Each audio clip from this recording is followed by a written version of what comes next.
It's Thursday, the 6th of April, 2023. Welcome to the Fast Five by Fear and Greed, where we give you the top 5 business stories you need to know in just 5 minutes. I'm Michael Thompson, and good morning, Sean Aylmer. Good morning, Michael. Sean, 5 stories in 5 minutes, and they are 5 big stories today. Let's jump straight into story number 1. Reserve Bank Governor Phil Lowe yesterday said future rate rises depend mostly on inflation data due at the end of the month. He also said it's too early to be thinking about rate cuts, and it's important to return the budget to medium-term balance. He said moderate wages growth, the speed of interest rate transmission, how fast a higher rate hits people and households, and the bank's determination to preserve what's happening in the labour market, all that good news, put them together. That's the reason why the Reserve Bank didn't lift rates on Tuesday. He again emphasised the need to not allow higher wages to cause higher prices. Ahead of next month's federal budget, Lowe said using extra revenue from higher commodity prices and bracket creep to help balance the budget made sense. He also rejected the notion of a mortgage cliff, saying people who are rolling off those fixed rate loans can actually repay their mortgages. He had a bit to say about the housing market too. Yeah, he sure did. He said house prices are high because the price of land is high, and that's because of the way we live as a society. Given almost 13 million people live in Sydney and Melbourne and Brisbane, that's in a confined space. That's going to push up the price of land. Makes sense. He also said that how we tax the family home also helps push up prices. He warned that not enough homes are being built to house an influx of migrants, and he expects rents to keep growing. More bad news there. Lowe urged the government to implement some of the recommendations in the Productivity Commission's recent 5-year report to boost productivity. One final thing he said he's not quite sure where all the $100 bills have gone. There are about 18 $100 bills in circulation for every person in the country. Lowe hasn't got them. He hasn't got his 18. Doesn't know where they've gone. Perhaps people are hoarding them. Oh, it's a mystery. Sean, story number 2, the other big story in the last 24 hours is this one. Opposition leader Peter Dutton yesterday declared that his party will oppose the Voice referendum later this year and instead push to legislate a voice that is not enshrined in the Constitution. Liberal MPs have voted to formally oppose the government's model for this year's referendum. Instead, they want local and regional voice bodies created. A 6-week parliamentary inquiry is underway, and the opposition will seek a change to draft clauses about the voice advising Parliament and the executive. It is a controversial decision by the Libs, and it is possible some more moderate backbenchers will split with the party's position on the voice. Already MP Bridget Archer has suggested she might do so. It also opens up Dutton to criticism over being too far right and not in touch with the electorate. And of course, without bipartisan support, it's very difficult to see the Voice referendum succeeding.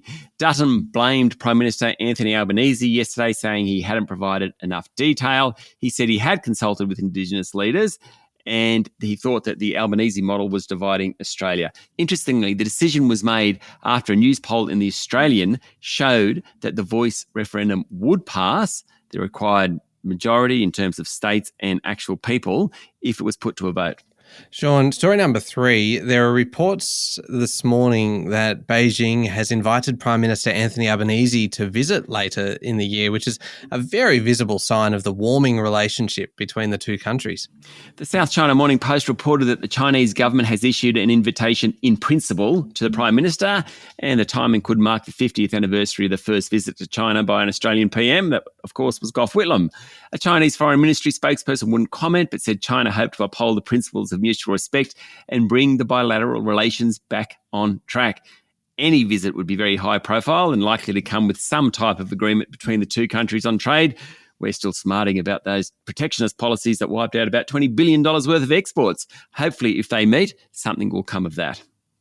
Story number 4, Sean, petrol and diesel supplier Viva Energy will buy the OTR Group for $1.15 billion from Peregrine Corporation, meaning Coles Express service stations will be replaced by on-the-run convenience stores with petrol bowsers. Now, Sean, the story behind the OTR Group is extraordinary. It's an absolute cracker.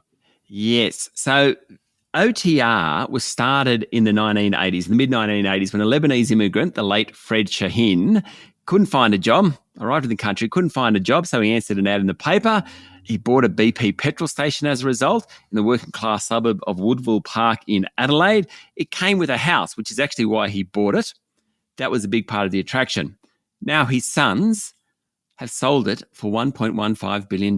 That's the whole business, not just that petrol station. The OTR Group is a 205-strong network of retailers. About 184 of those are integrated fuel and convenience stores. They employ 6,500 people. Great story. The flip side, of course, is Viva Energy. It needs to get out of just fossil fuel business. So it wants to increase the number of convenience stores it owns, etc. So fascinating little story, this one.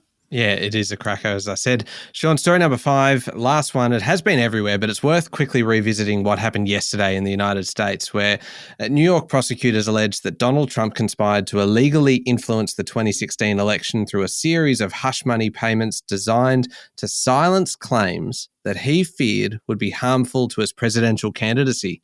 So that is kind of the official stuff, and he was arraigned and he pleaded not guilty. He said very little when he was in New York. He was actually warned by the judge to refrain from rhetoric that could inflame or cause civil unrest.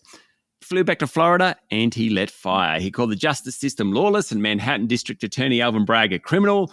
He had a go at what he calls the stolen election, Hillary Clinton, the Bidens, the judge involved in the case, as well as the judge's wife and the judge's daughter. And he said his only crime is to defend the nation from those who seek to destroy it. Amazing. There we go, the top 5 business stories in 5 minutes. Thank you, Sean. Thank you, Michael.